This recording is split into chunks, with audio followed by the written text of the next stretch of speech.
Assalamu alaikum and welcome back to the second part of Your Property Show with myself, Hasina Momtaz, a media and communications expert and presenter and broadcaster, and Kam Ali, who is the Managing Director of the District 1 Estates Group, which focuses on property investment and developments. So today, now in the second part of our show, we're going to be talking about two very important changes that are coming into effect from April and will affect the property market.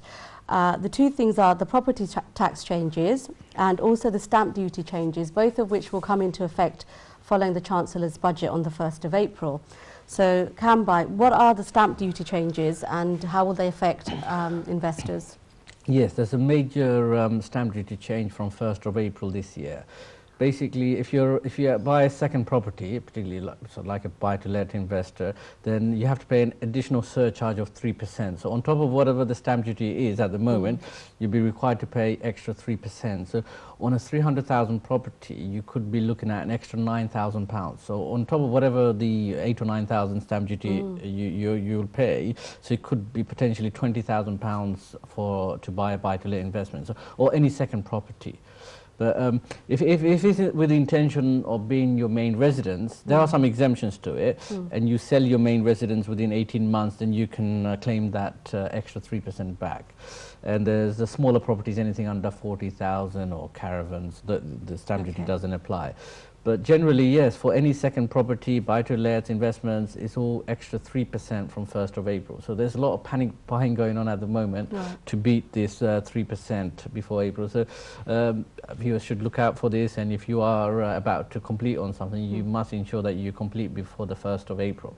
So otherwise you'll get hit with the extra 3% surcharge. So that's one major change really from, I mean, one of the reasons the government's doing this, because the public are complaining and say, look, first-time buyers cannot get onto the property ladder. They've come up with this solution saying, look, hopefully now the first-time buyers will get a chance to buy, because the buy-to-let investors might shy away a little bit because of the 3% surcharge. So that's one major change.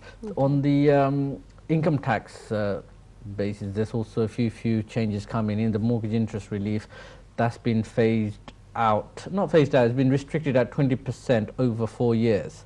So from next year it gets restricted, and then there's further restrictions on another for another 3 years. So that will, so people who are on sort of high rate tax will have quite a major impact on their particularly if they have buy-to-let investments. They'll be paying a lot more, significantly more tax on those properties. And also the wear and tear allowance. So where we get 10% straight line wear and tear on buy-to-let residential investments, that's also been abolished from April. I mean, it's been replaced with actual expenditure or repairs. So again, there's another, and then on capital gains as well, there's also a major change where if you made a profit, you had pretty much you pay at the usual time where you pay your tax. You know, if you're self-employed, you pay in January.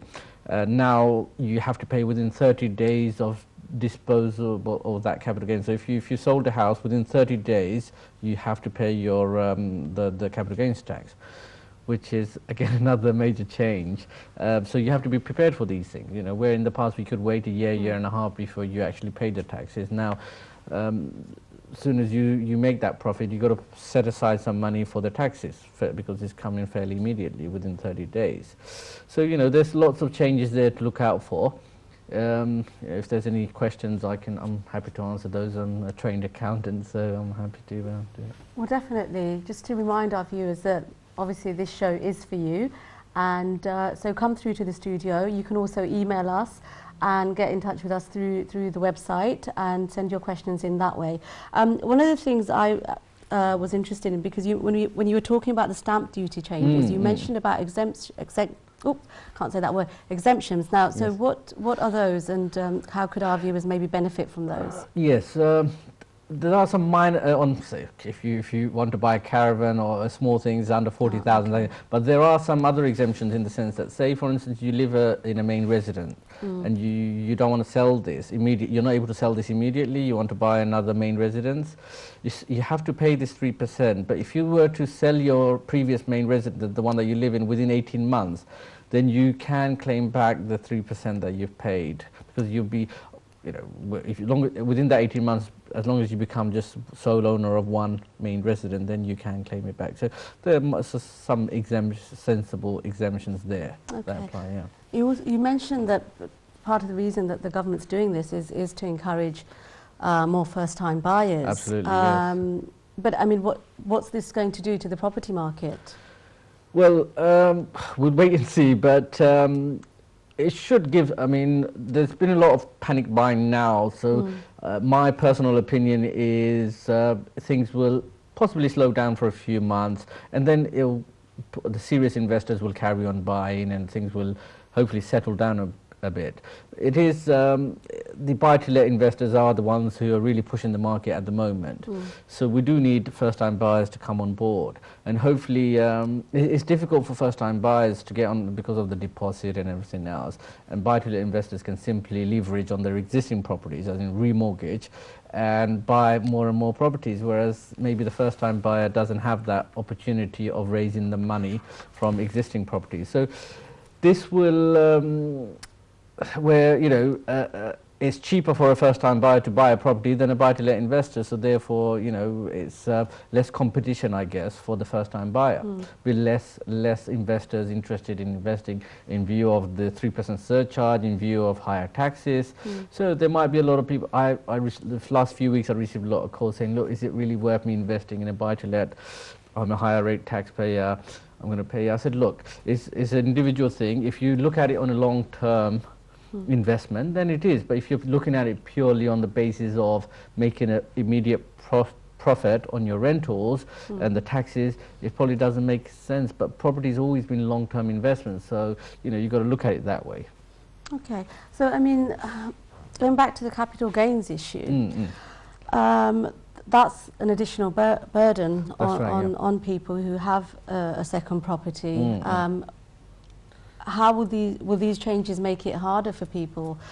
Because I know from personal experience, once again, that sometimes if you have a property, the capital gains element makes it very hard to then sell that property, particularly when you bought it, if it was at a sort of greatly reduced price. Is this going to have an impact? Yes, I mean, I don't know whether it's the capital gains bit is because to slow down the buy-to-let, or where people is closing a loophole. I'm not 100% entirely sure, because what it is, in the past, some people have sold properties and have just left the country or whatever after 6 months and not paying, whereas here, the window to pay is so the Inland Revenue can come after you a lot quicker. Right. Rather than waiting around for you to submit your tax return, 6 months, 1 year down the line. Right.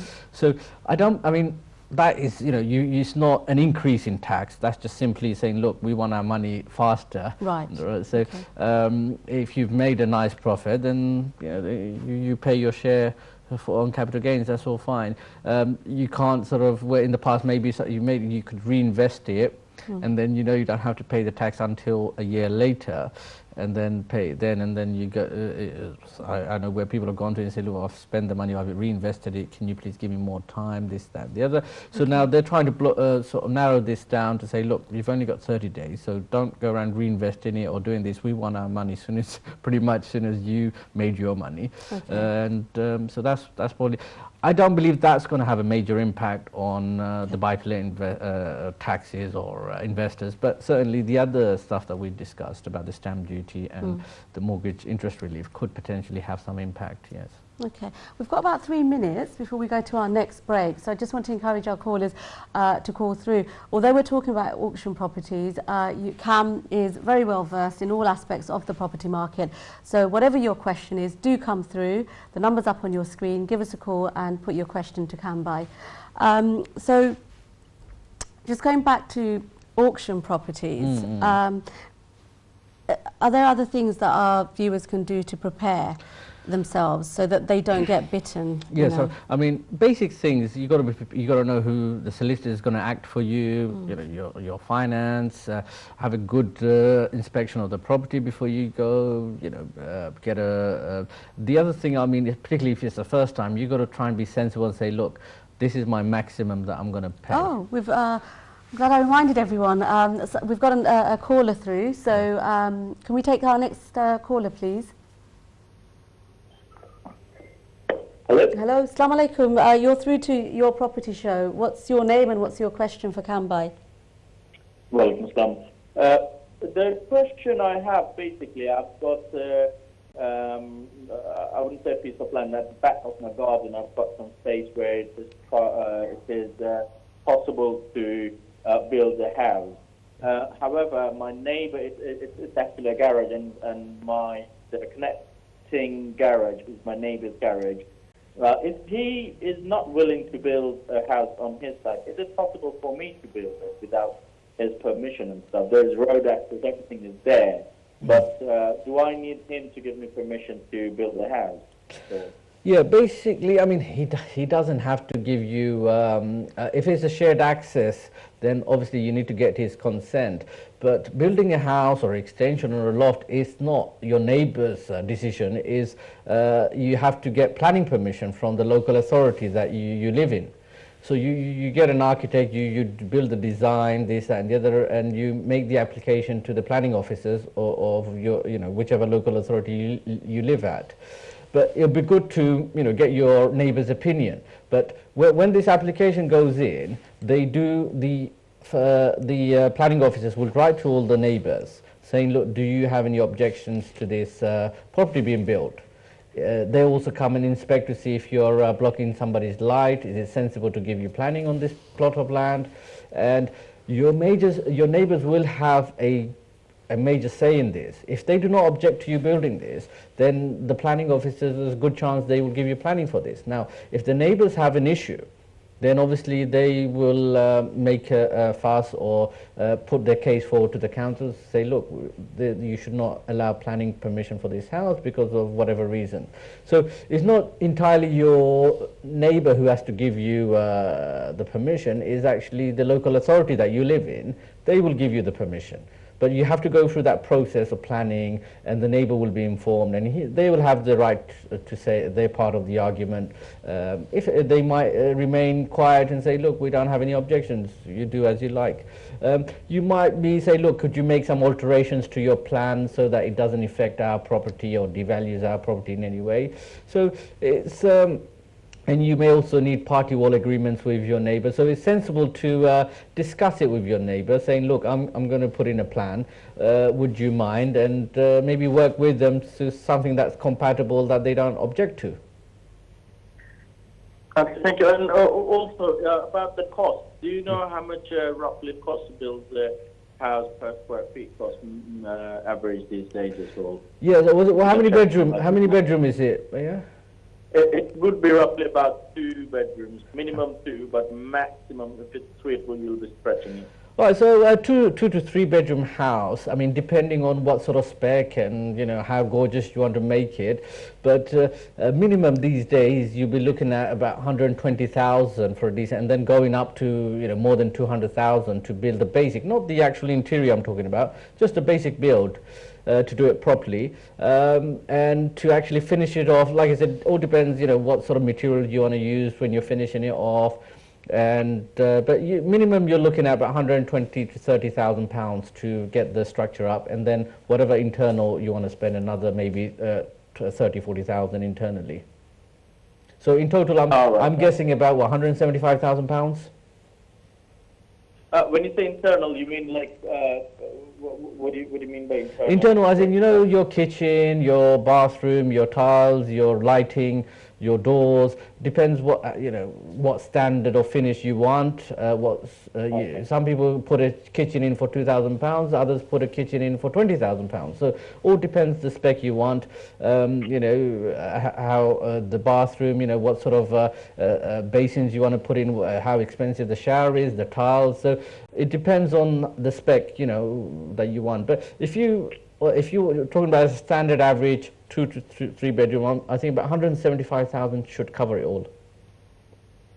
But Alright, your okay. architect or your would give you a better indication, because there might be some other extra foundation costs, whatever, road access costs, and to bring in utilities. But the best person is to probably contact a local architect, and they Let's will take come the in question, and give you a good idea. and Okay. then we'll reply after the break.